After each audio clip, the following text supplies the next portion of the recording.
আদেশ নিষেধগুলোকে মানিয়ে জীবন গড়া, এটা কোরআনের শিক্ষার সবচেয়ে বড় আবাদত, সবচেয়ে বড় আবাদত। এছাড়াও যখন কোরআনের সাথে সুখের সম্পর্ক হয় তো সুখ দিয়ে দেখে সেটা আবাদত হয়ে যায়। যখন কোরআনের সাথে কানের সম্পর্ক হয় কান দিয়ে শুনে সেটা আবাদত হয়ে যায়। যখন কোরআনের সাথে জবানের সম্পর্ক হয় জবান দিয়ে পড়ে সেটা আবাদত হয়। যখন কোরআনের সাথে শিক্ষার সম্পর্ক হয়ে যায়, শিক্ষা দেয়, শিক্ষা করে সেটা আবাদত হয়ে যায়। সুবহানাল্লাহ। আফজালে জুমলা কুতুব কুরআন মাস, আফজালে জুমলা কুতুব কুরআন মাস, কালামে রওশন পাকে খুদাস, ওয়াদ ফাসাহাত ওয়াদ বালাগাত নিজহাম, ওয়াদ ফাসাহাত ওয়াদ বালাগাত নিজহাম, ওয়াদ রাসাকাত ওয়াদ জাযালাত নিজহাম। কোরআনের সব দিক দিয়া, শব্দের দিক দিয়া, অর্থের দিক দিয়া সর্বশেষে কোরআনের গায়ে সর্বশ্রেষ্ঠ কালাম। আলহামদুলিল্লাহ, আমরা সন্তানদেরকে কোরআনের সাথে লাগাই দিয়েছি, তাহলে আল্লাহ পাকের নিকটে সবচেয়ে বড়, বেশি বড় দামি হয়ে গেছে, দামি হয়ে গেছে। কোরআনের সাথে যে বস্তু লাগে সে বস্তু দামি হয়, যে কাগজ লাগে সে কাগজটাও দামি হয়, যে কালি লাগে সে কালিটাও দামি হয়, যে কাপড় লাগে সে কাপড়টাও দামি হয়। ঠিক আছে, ঠিক বলেন? যে কাঠ লাগে সে কাঠটাও দামি হয়। কোরআনের সাথে যেই লাগে সে দামি, সেই কি দামি। কোরআনের সাথে রমজান মাস লাগছে, রমজান মাস দামি হয়ে গেছে। কোরআনের সাথে লাইলাতুল কদর লাগছে, লাইলাতুল কদর দামি রাত হয়ে গেছে। ঠিক আছে, ঠিক বলেন? আমরা দেখে না শুনি না, এদের দাম এত বেশি, এদের দাম এত বেশি।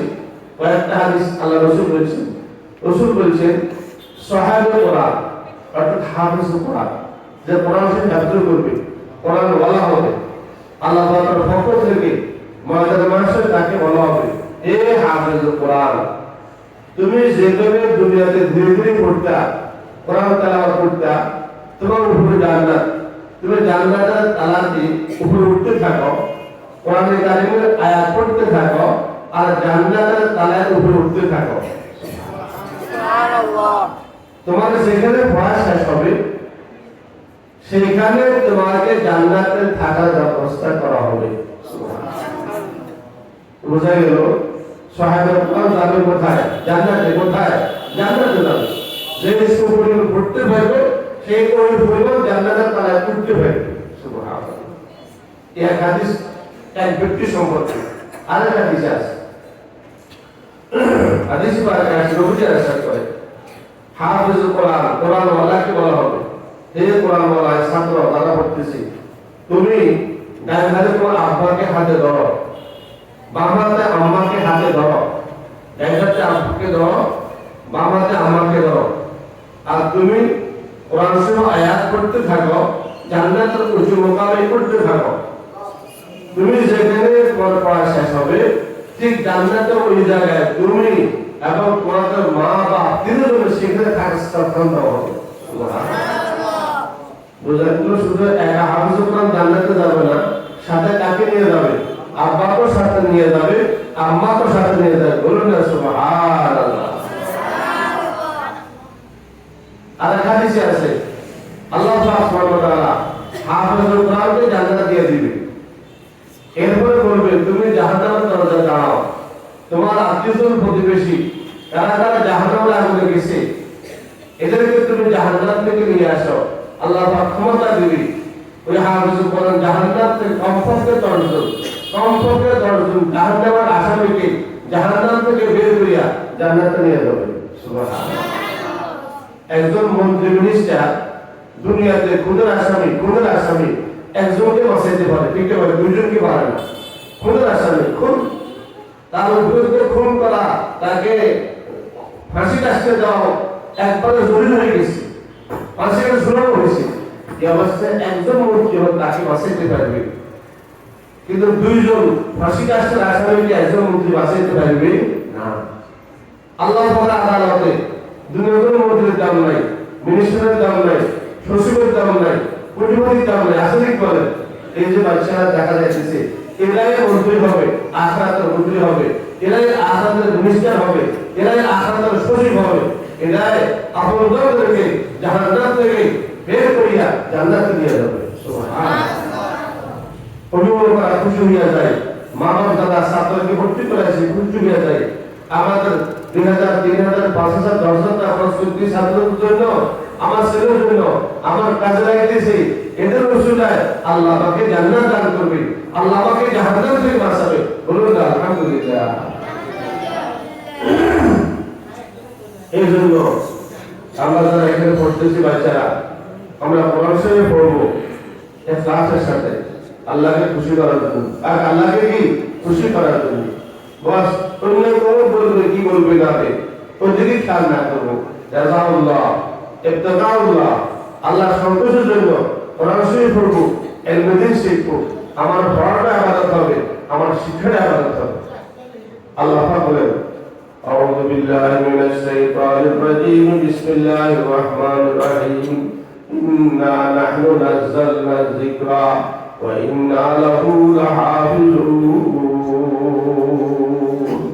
আল্লাহ পাক বলেন, নিশ্চয়ই আমরা আল্লাহ তাআলা কোরআনে কারীমকে নাযিল করেছি। যিকর অর্থ কোরআন, যিকর অর্থ কি? কোরআন। আমরা আল্লাহ 30 পারা কোরআনকে আসমান থেকে নাযিল করেছি এবং আমরা আল্লাহ কিয়ামত পর্যন্ত কোরআনে কারীমকে সংরক্ষণ করব। সুবহানাল্লাহ। সংরক্ষণ করবে কে? আল্লাহ। আল্লাহ দায়িত্ব নিয়ে নিয়েছে, আল্লাহ সংরক্ষণ করবে। কিভাবে করবে? তাফসীরুর রুহুল বায়ানে লেখে, ওয়া ইন্না লাহাফিজুন। আল্লাহ যে বলছে আমি কোরআনকে হেফাজত করব, আমি কোরআনকে সংরক্ষণ করব। কিভাবে করব? আই ফি সুদুরি আউলিয়াই। আমার 30 পারা কোরআন আমি সংরক্ষণ করব। আমার কিছু বন্ধু আছে, আমার কিছু ওলি আছে, আমি আমার বন্ধুদের সিনার ভিতরে 30 পারাকে ঢুকাইয়া সংরক্ষণ রাখবো। আমার বন্ধুদের সিনার ভিতরে কোরআনে কারীমকে সংরক্ষণ করব। বলেন কে? আল্লাহ। এর তাফসীর দ্বারা বোঝা গেছে, যারা হাফেজ কোরআন হবে, আল্লাহর জন্য কোরআন হাফেজ করবে, তারা আল্লাহ পাকের ওলি। তারা কার ওলি? আল্লাহর ওলি, আল্লাহর বন্ধু, আল্লাহর দোস্ত। আল্লাহ আল্লাহর বন্ধুদের সিনার ভিতরে কোরআন কারীমকে হেফাজত করবে। সুবহানাল্লাহ। হাফেজ কোরআনের দাম বেশি না কম? বেশি না কম?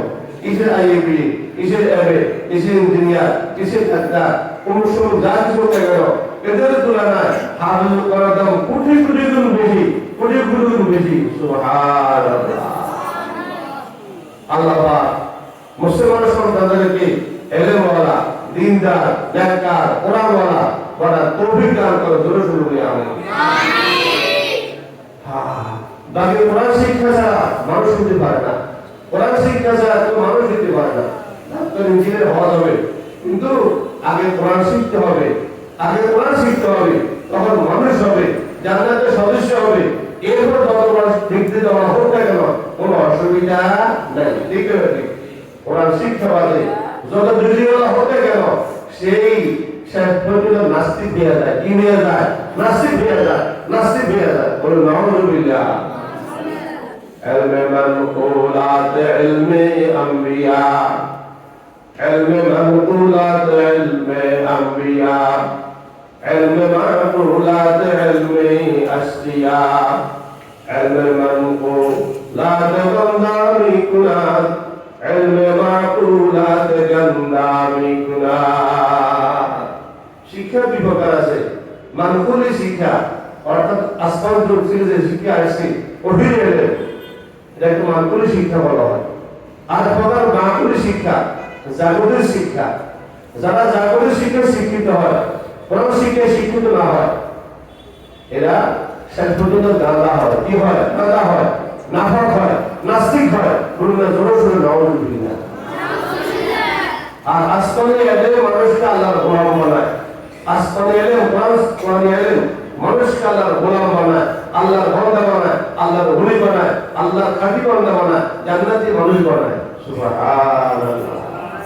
দোস্ত বাবা, আমরা যারা আছি মেহেরবানি করে সন্তানদেরকে কোরআন শিক্ষা দিব তো ইনশাআল্লাহ, দিন শিক্ষা দিব তো ইনশাআল্লাহ, নামাজ শিক্ষা দিব তো ইনশাআল্লাহ।